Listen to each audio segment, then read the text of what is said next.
نحمدہ و نصلی علی رسولہ الکریم ونحن علی ذالک من الشاہدین والشاکرین والحمد للہ رب العالمین اما بعد فاعوذ باللہ من الشیطان الرجیم بسم اللہ الرحمن الرحیم۔ السلام علیکم ورحمۃ اللہ وبرکاتہ۔ ناظرین، پروگرام ہے سیرت مصطفیٰ صلی اللہ علیہ وآلہ وسلم، اور ہم بات کرتے آئے ہیں آپ صلی اللہ علیہ وسلم کے بچپن سے لے کر نبی کریم صلی اللہ علیہ وسلم کے اعلان نبوت کے وقت تک کی۔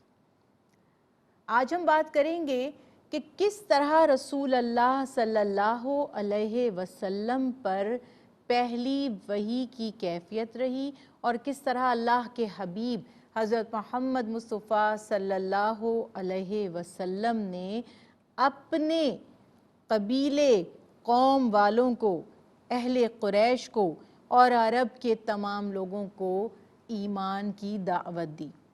اس سے پہلے ہم یہ جان چکے کہ رسول اللہ صلی اللہ علیہ وسلم اعلان نبوت سے پہلے بھی عرب معاشرے میں، خصوصاً اہل قریش میں، مکہ والوں میں صادق اور امین کے لقب سے جانے پہچانے جا رہے تھے۔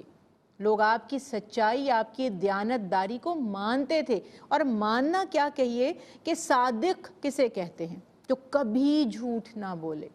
دیکھیں، ہم میں سے کتنا ہی کوئی متقی سے متقی بھی شخص ہو، کبھی کسی مصلحت، کسی خوف یا کسی مجبوری کے تحت جھوٹ کہہ دیتا ہے۔ ہم میں سے کوئی یہ چیلنج نہیں کر سکتا، کوئی یہ دعویٰ نہیں کر سکتا کہ میں نے کبھی جھوٹ نہیں بولا۔ لیکن آپ تصور کریں کہ جس معاشرے میں جھوٹے سے جھوٹا بندہ بھی کسی کے بارے میں یہ گمان کرے کہ یہ صادق ہے، کیونکہ عام طور پہ ہوتا کیا ہے، جو خود بہت جھوٹ بولتے ہیں تو وہ تو بالکل بھی یہ یقین نہیں کرتے کہ کوئی اور ایسا ہوگا جو جھوٹا نہیں ہوگا۔ انسان خود جو کام کرتا ہے نا، تو وہ سمجھتا ہے سبھی ایسے ہیں، سبھی کرتے ہوں گے۔ لیکن اندازہ لگائیے اللہ کے حبیب نے کس طرح اپنی صداقت کو ثابت کیا ہوگا، کتنا پرکھا ہوگا ان لوگوں نے، کتنا جانچا ہوگا، تبھی اللہ کے حبیب کو صادق کہہ رہے ہیں۔ اب یہ بھی یاد رکھیے، لوگوں کے ذہنوں میں سوال آتے ہیں کہ اعلان نبوت سے پہلے آپ کے معمولات کیا تھے؟ کبھی بھی کسی بھی ایسی چیز کو، کسی بھی ایسی خوراک کو، کسی بھی ایسی غذا کو، یا کسی بھی ایسے عمل کو کرنے کی مورخین کو کوئی دلیل، کوئی ثبوت، کوئی روایت نہیں ملتی کہ جو اعلان نبوت کے بعد چیز حرام ہوئی ہو، اللہ نے اسے ناپسند کیا ہو، اور اللہ کے حبیب نے اعلان نبوت سے پہلے وہ عمل کیا ہو۔ بہت سی چیزیں جو عرب معاشرے میں عام تھیں، اللہ کے حبیب نے ان عام چیزوں کو بھی، جو بعد میں جن کی حرمت کا حکم آیا ہے، کبھی ہاتھ نہیں لگایا۔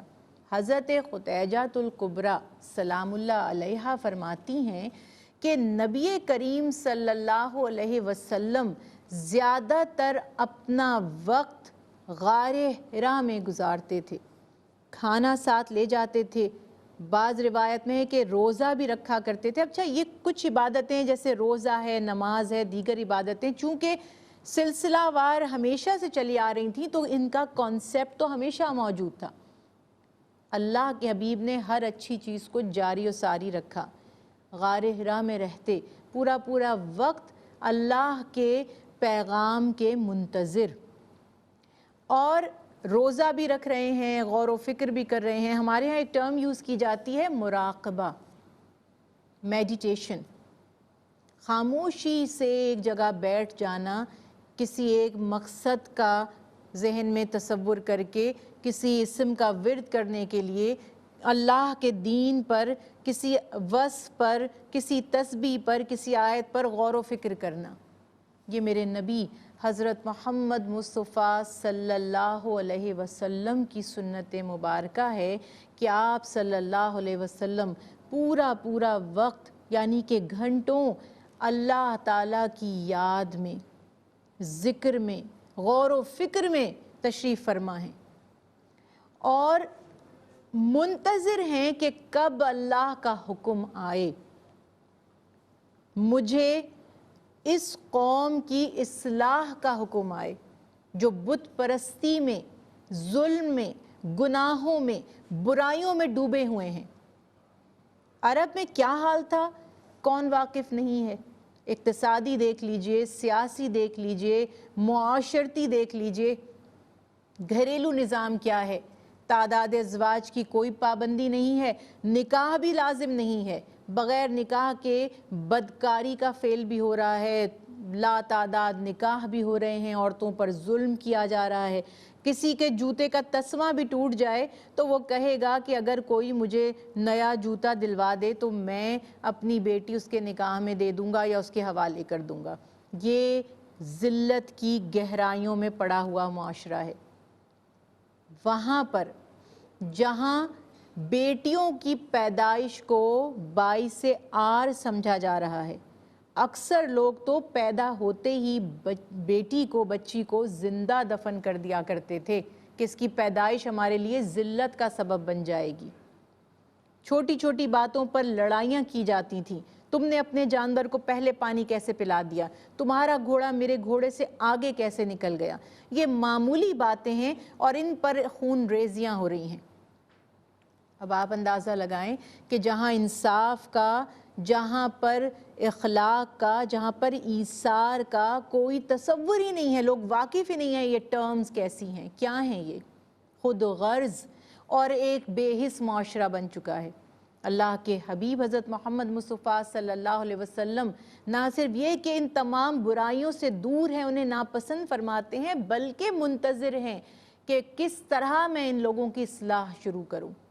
آپ رحمت عالمین ہیں، تو اللہ تعالیٰ نے ایک اپنی حکمت کے مطابق آپ صلی اللہ علیہ وسلم پر جو نزول قرآن پاک فرمایا، یا جو آپ صلی اللہ علیہ وسلم کو دعوت حق کا پیغام دیا یا حکم دیا کہ اب تبلیغ شروع کیجئے، تو اس کی مورخین نے، مفسرین کرام نے لکھا 40 برس کی عمر مبارک۔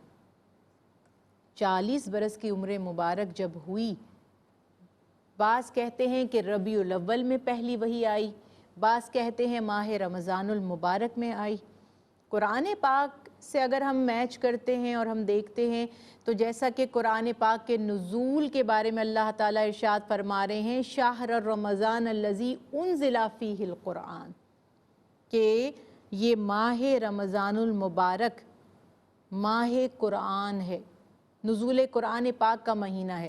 تو یہ قول بھی صحیح ہے کہ شاید پہلی وحی ماہ رمضان المبارک میں آئی ہو، اللہ تعالیٰ سب سے بہتر جاننے والے ہیں۔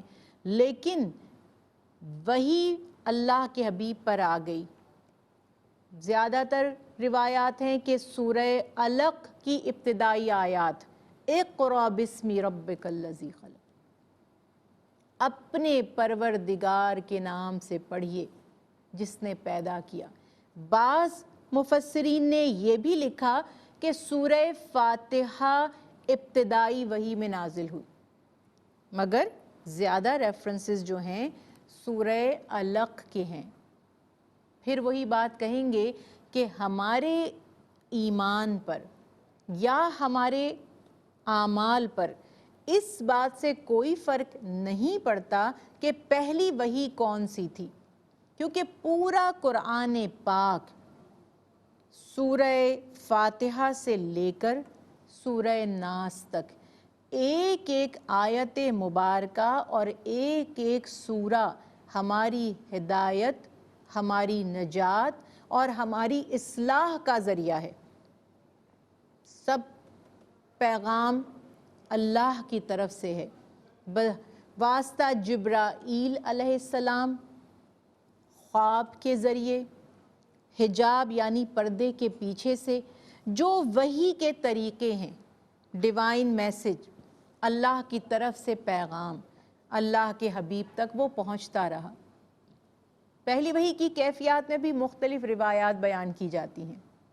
یہ یاد رکھیے کہ اللہ کے حبیب پیدائشی نبی ہیں، منتظر تھے پہلے سے اللہ کے پیغام کے، تبھی تو غار حرا میں انتظار فرماتے رہتے تھے، عبادت فرماتے رہتے تھے۔ اب جو اصل مسئلہ تھا، جو مشقت تھی، وہ یہ کہ ایک ایسی قوم جو سال ہا سال سے بت پرستی میں مبتلا ہے، اندازہ لگائیے کہ کعبہ بیت اللہ جو خالصتاً اللہ کی عبادت کا مرکز ہے، اس کی چھت پر بت نصب تھے، اس کے اندر بت بھرے ہوئے تھے۔ بعض روایات میں ہے کہ 300 سے زیادہ، بعض میں 360 بتوں سے کعبہ آراستہ کیا گیا تھا اعلان نبوت سے پہلے۔ لوگ کعبے کا طواف بھی کرتے تھے اور اس کو بھی انہوں نے گناہ کا ذریعہ بنا لیا، برہنہ طواف کر رہے ہیں، مختلف برائیوں میں مبتلا ہیں۔ مسئلہ یہ تھا کہ اللہ کے حبیب جب اس قوم کو دعوت دیں گے ایک اللہ کی عبادت کی، اور جب فرمائیں گے کہ بت پرستی ترک کر دو، تو آیا وہ اس پیغام کو سمجھ پائیں گے؟ یہ ایک بوجھ ہے، یہ ایک بہت بڑی ذمہ داری ہے، اس میں ایک ہچکچاہٹ ہے، اور اللہ تعالیٰ نے آپ کا وہ بوجھ بھی اتار دیا۔